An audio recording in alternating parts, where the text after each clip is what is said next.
Hello, and welcome to Care Plus Live.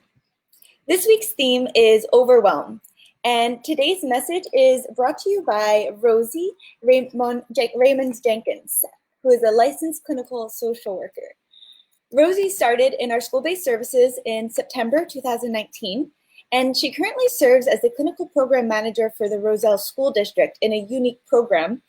And in her role, she provides a therapeutic classroom to offer trauma-informed care during times of crisis to help stabilize and support students with coping skills and other techniques.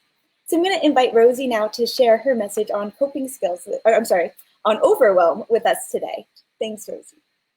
Okay, thank you, Caitlin. Thank you for having me. Good morning, everyone. So I have a really good topic, right? It's the issue of feeling overwhelmed and all the emotions that go along with that. As we all know, we're living in this traumatic time with COVID-19 and all the results. And, now we're doing all our services from home.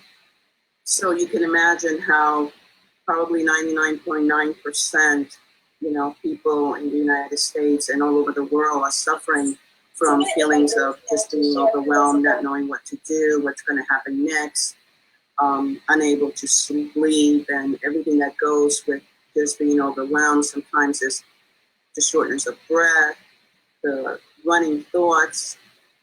So for what I have found in the school system with our students, when we started the school year back in September, overwhelmed for them was being activated always when they dealt with something that they weren't able to really comprehend or process due to sometimes some trauma that they've had in the past, in the home, in the community, something that they have experienced as they were growing up. So the overwhelmed feelings came out basically with misbehavior, inability to really communicate what they were feeling and what they needed.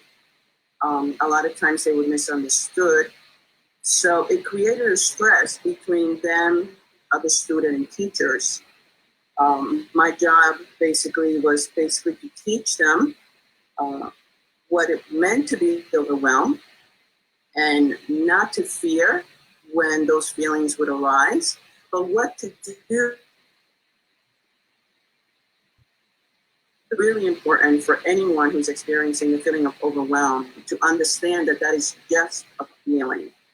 There's nothing to be afraid of it, because once we become fearful, that fear stops. It just stops you, and you can't really move from that feeling of being overwhelmed, and then the panic begins and everything gets worse.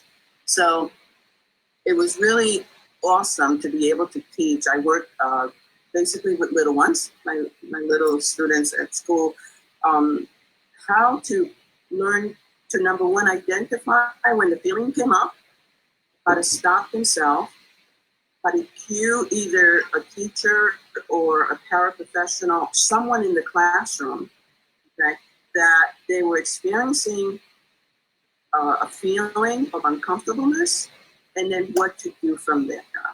When we were in school, a lot of our coping skills would be to leave the classroom, to take a little walk, to go outside, to get a drink of water, to go into the nurse, get a lollipop, do things that would distract them. And then they would be able to return and focus themselves back into the classroom. Now at home, actually the students are really experiencing a lot more feelings of uncomfortable because they can't go out, they can't really express themselves.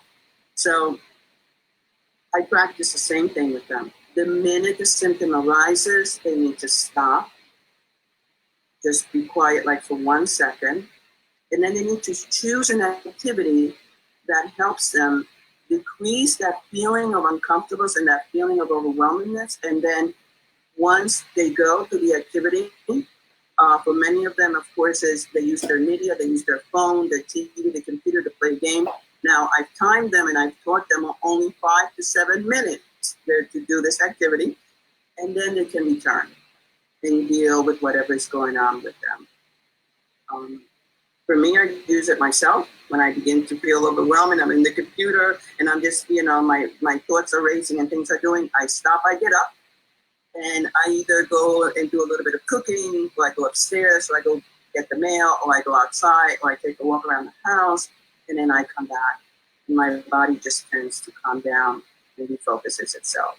So, most important thing, do not be afraid of the feeling of overwhelmness. It happens to everyone.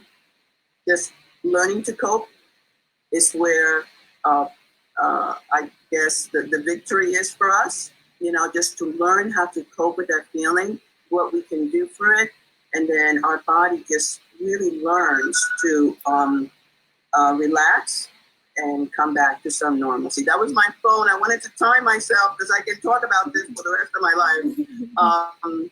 So thank you so much for having me and for allowing me to share my thoughts. Wonderful. Awesome. Thank you so much, Rosie. That was lovely. I liked the way that you talked about, this is what we did with the kids then, and while we're in the schools, and hopefully for the parents that are listening, kind of taking that into consideration and being able to put that into action at home. And of course, Yes. We're here for that. We have a lot of clinicians that are in the schools, but also in the community that are here to support our families, our kids, our students, our schools, our teachers. And thank you, Rosie, for being an example of our team that's out there providing support. You're welcome. For those who are listening, we do have these school-based services. So if you're interested in learning more, potentially bringing that into your school, there's a contact number in this post for Lorraine. We also left the number for our admissions line. If you're looking for additional support, we're offering telehealth solutions. So you can connect, you can make a phone call today, and our staff will get you connected within 24 hours.